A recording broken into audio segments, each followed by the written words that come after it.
Virginie, Fouillou, Marseille. C'est bon?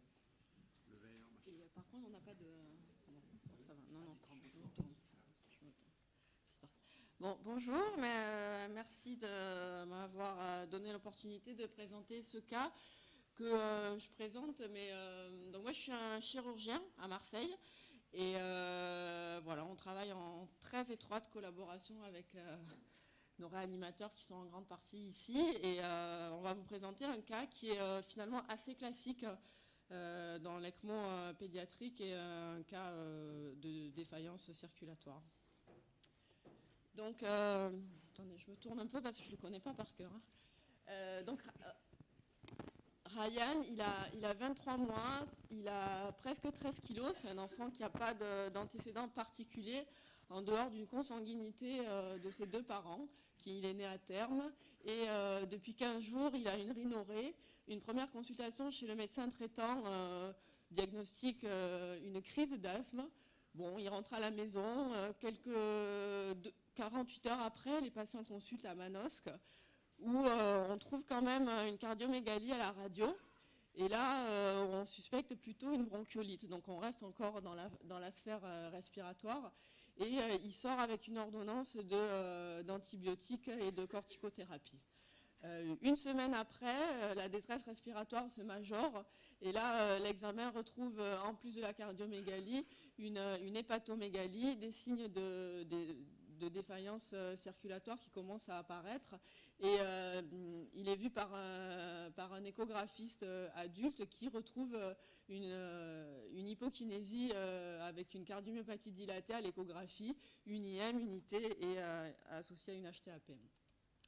Donc il arrive aux urgences donc le 28 dans un tableau d'insuffisance circulatoire aiguë avec des lactates, vous voyez, à 3,7, presque 4, un tableau de désaturation d'OAP. Il est immédiatement placé sous ventilation mécanique et support inotrope avec des doses significatives de d'obus. Il est transfusé, mis sous antibiotiques et diurétiqué. Là, on a un enfant qui se stabilise, une NIR cérébrale à 60, une tension systolique correcte, et l'échographie retrouve donc une fonction ventriculaire gauche altérée à 37%, des PVD augmentés, un VD dilaté, vous voyez une ITV sous-aortique pas terrible, et l'absence d'anomalies anatomiques qui pourraient expliquer ce tableau, notamment des coronaires qui sont retrouvés en place.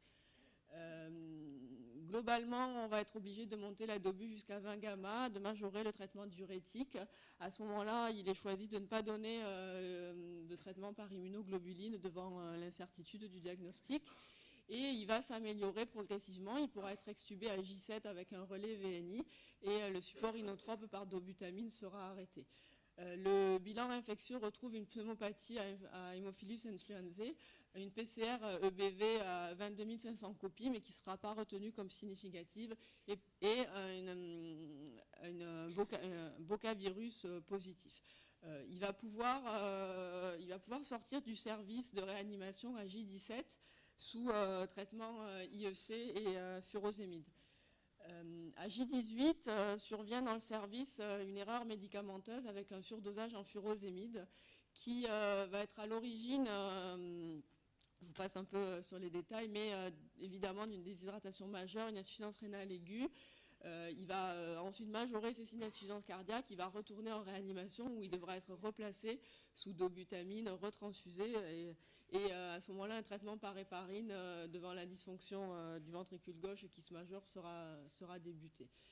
J23, il s'aggrave encore, il fait un pic fébrile, il s'agite, il devient hypotendu, il est intubé dans la soirée.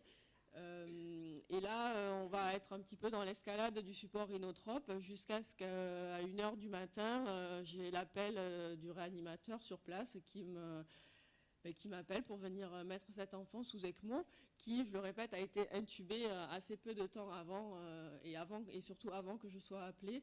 On est sous 4 gamma de d'obus, donc j'arrive, on met l'ECMO sans particularité.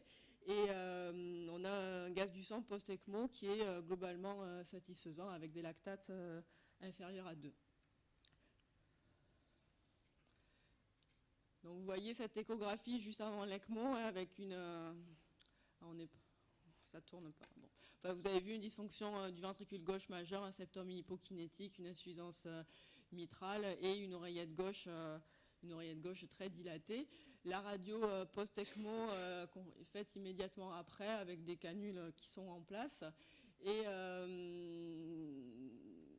immédiatement dans les 24 à 48 heures qui suivent cette mise en place d'ECMO, puisque l'ECMO, donc, c'est dans la nuit du dimanche au lundi.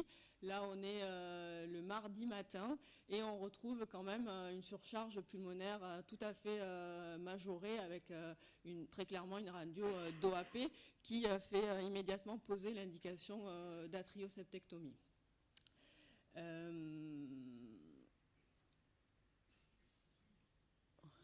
Voilà les boucles d'écho juste avant, hein, avec donc une OG toujours très dilatée, un septum complètement akinétique.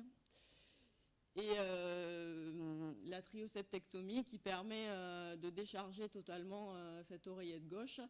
Donc on est obligé, les cathétériseurs sont obligés de mettre en place un stent. L'enfant a plus de 2 ans, le septum est assez épais.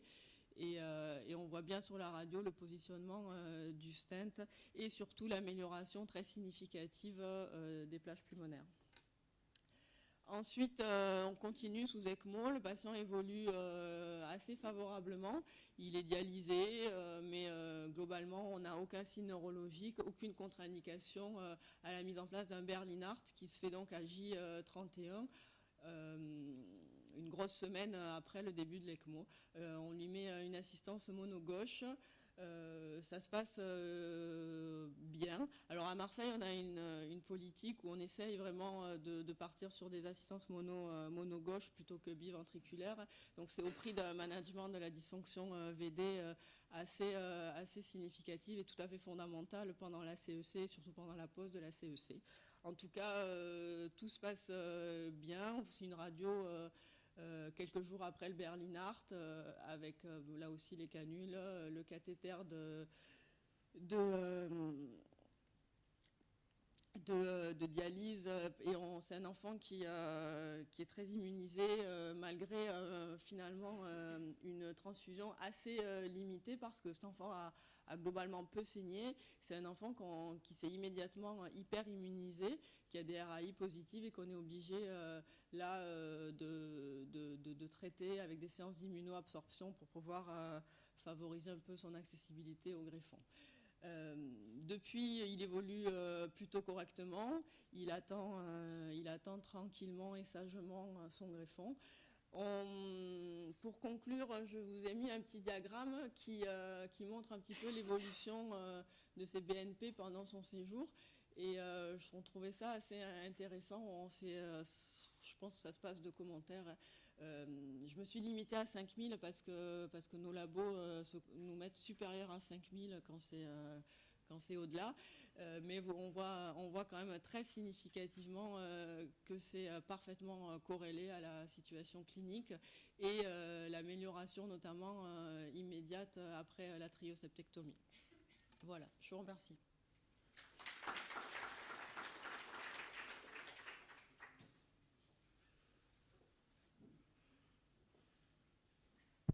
Merci Virginie pour ce cas très intéressant.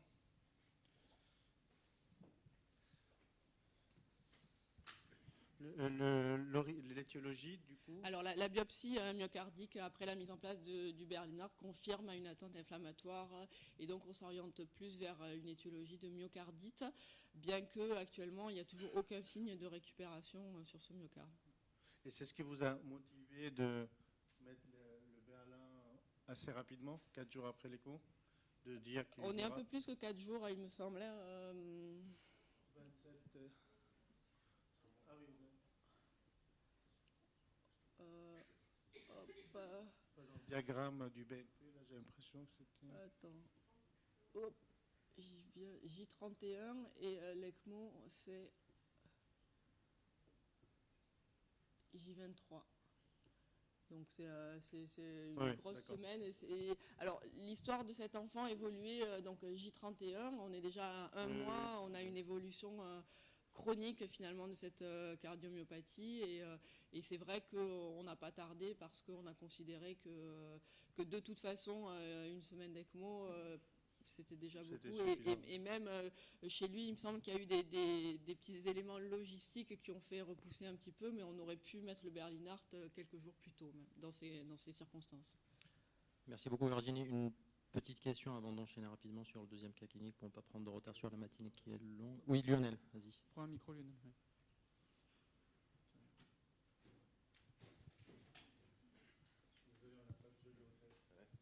Ouais. Non, c'est juste une question. Est-ce que la place du lévossimandant, là, vous l'avez... Alors merci d'avoir posé cette question parce qu'on l'attendait et je laisse nos réanimateurs répondre. Donc malheureusement, on travaille dans un CHU où nous n'avons pas accès au lévossimandant pour des raisons politiques. Donc nous ne pouvons pas obtenir de lévossimandant. Il y a 12 flacons pour l'année, il faut qu'on choisisse. Donc voilà, malheureusement, on n'y a pas accès. Ou très exceptionnellement. Effectivement, ça aurait été une bonne indication. Peut-être nous aurait permis de surseoir à l'ECMO et de passer directement à l'assistance, ce qu'on aurait souhaité faire avec cet enfant. On a 12 flacons par an avec une ATU, 12 000 papiers à remplir et quelqu'un qui refuse de nous l'accorder si on n'a pas des critères, si l'enfant n'est pas sous dobutamine. S'il est sous adrénaline, non, on n'a pas le droit. Il n'y a plus d'ATU maintenant. Oui.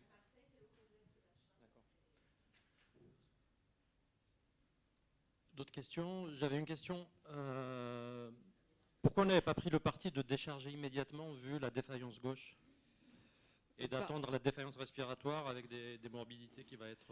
Alors parce que en général on le fait pas systématiquement, on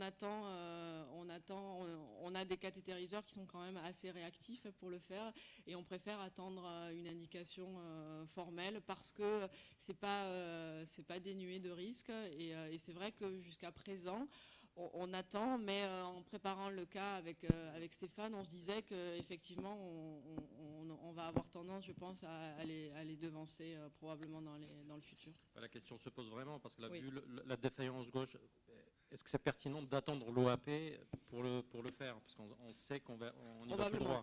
Probablement pas. C'est probablement des choses qu'on va rediscuter dans la matinée, je pense. On va peut-être essayer de respecter le timing. Ouais, on va passer au cas clinique suivant. Donc c'est Capucine Didier de